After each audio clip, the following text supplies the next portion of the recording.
Guys අද අපි බලන්න යන්නේ කොහොමද හරියට කළු දොදොල් හදාගන්නේ කියලා. බලාගෙන ඉන්න අන්තිම වෙනකන් කොහොමද අපේ අද වැඩේ යන්නේ කියලා. ගයිස් අද අපි හදන්න යන්නේ පොල් ගෙඩි 40කින් දොදොල්. ඉතින් මේ වැඩේට මට ගොඩක් අය උදව් කරා. මොකද පොල් ගෙඩි 40ක් තනියම ගන්නවා කියන එක මට තනියම කරන්න බැරි වැඩක්. මුලින්ම පොල් ටික එහෙම සුද්ධ කරගෙන පොල් පලාගෙන අපි වැඩේට රෙඩි වුණා. ගයිස් දොදොල් කනවා වගේ නෙමෙයි හදන එක නම් ලේසි නෑ. අපි නිමාඩුවට ලංකාවට ගිහිල්ලා දොදොල් හදලා විකුණුව එක තමා කරේ. ඇත්තට අපි ඒකද කරේ?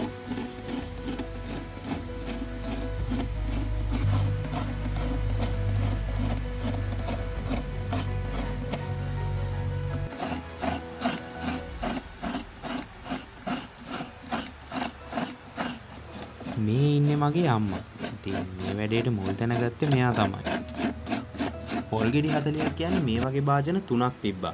අපි දැන් හදන්නේ මේ ටික මිරිකලා කිරි ගන්න.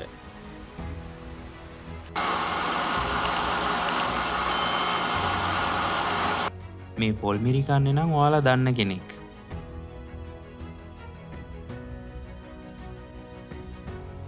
ගයිස් පොල් ගෙඩි 40ක් මිරිකලා අපි පොල් කිරි ලීටර් 60ක් විතර ගත්තා. මේ තියෙන්නේ මගේ ලස්සන ගම.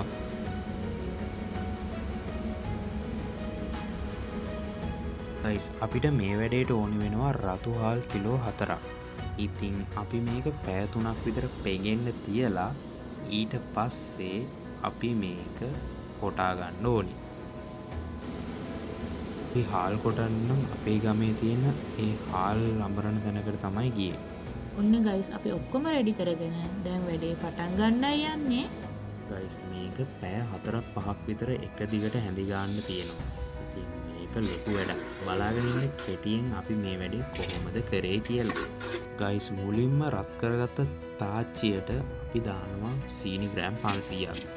ඉතින් අපිට මේක හොඳට කැරමල් කරගන්න ඕනේ.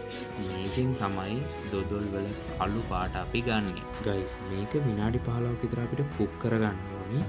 ඊට පස්සේ මේක කළු වෙනවා. කළු කරගන්නයි ඕනේ කර කරගන්න නෙමෙයි. ගයිස් අපිට මේක හදාගන්න විනාඩි 15ක් විතර යනවා. ඉතින් අපි මේක සැරෙන් සැරේට උණු වතුර දාලා අපිට ඕනි ටෙක්ස්චර් එක හදාගන්නවා.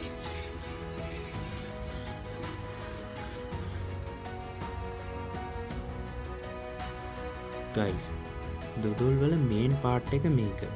අපි මේකට හාල් සීනි ඊට පස්සේ අපි හදාගත්ත පොල් කිරි එකතු කරලා හොඳට මික්ස් කරගන්නවා.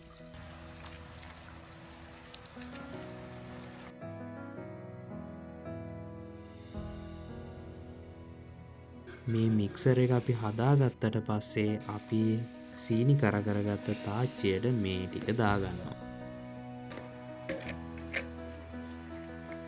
ඉතින් ගයිස් දැන් තියෙන්නේ හැඳි ගන්න තමයි. මේක පැය 4ක 5ක වැඩක්.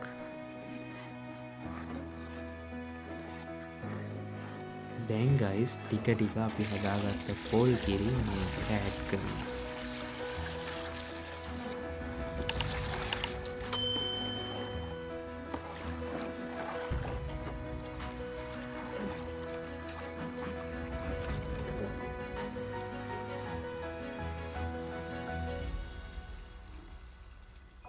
ගයිස් අපි දැන් හදන්නේ අපේ දොදොල් එකට ලුණු මේස හැඳි 3ක් එකතු කරගන්න.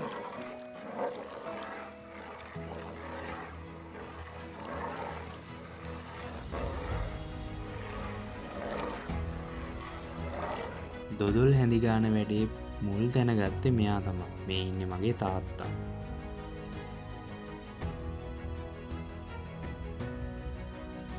මෙන්න මෙයා දර බලාගෙන අරන් එනවා.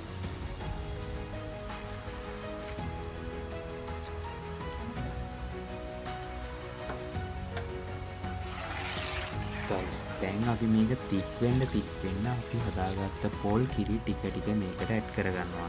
ඉතින් ඒක තමයි දොදොල් හදන ප්‍රොසීඩියර් එක. ගයිස් ඔයාට කිසිම හේතුවක් නිසා මේක හැඳි ගන්න එක නවත්තන්න නම් විදිහක් නෑ. මේක ඉවර වෙනකල්ම ඒකෙන් ඔයාට කාගේ හරි උදව්වක් නම් අනිවාර්යයෙන්ම ඕනි වෙනවා. ගයිස් ඔයා මොනාහරි හේතුවක් හින්දා මේක හැඳිගාන එක නැවැත්තුවොත් ඔයාලට දොඩෝල් නම් කන්න වෙන්නේ නැහැ. ගයිස් මෙතෙන්ට එකපාරටම වහින්න ගත්තා. ඊට පස්සේ අපි මෙතන ටෙන්ට් එකකින්ම දාගෙන තමයි අපේ වැඩේ කරගෙන ගියේ.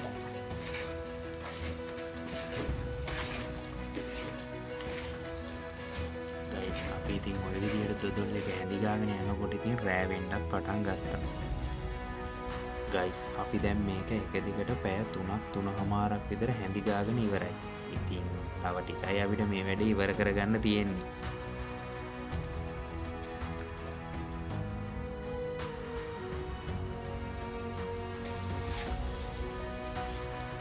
ගයිස් දොඩොල් එකේ තෙල් එළියට එනවා කියන්නේ දොඩොල් එක හොඳට අපිට ඕනි ටෙක්ස්චර් එකට ඇවිත් තියෙනවා කියන එක තමයි.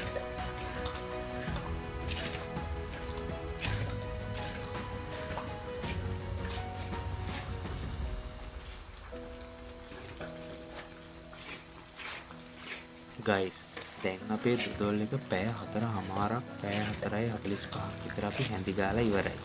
ඉතින් දැන් අන්තිම හරියට ඇවිත් තියෙන්නේ.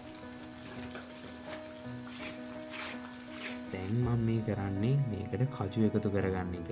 ඉතින් ඔයාට මේකට ගස් කජු, රට කජු, whatever you like you can use.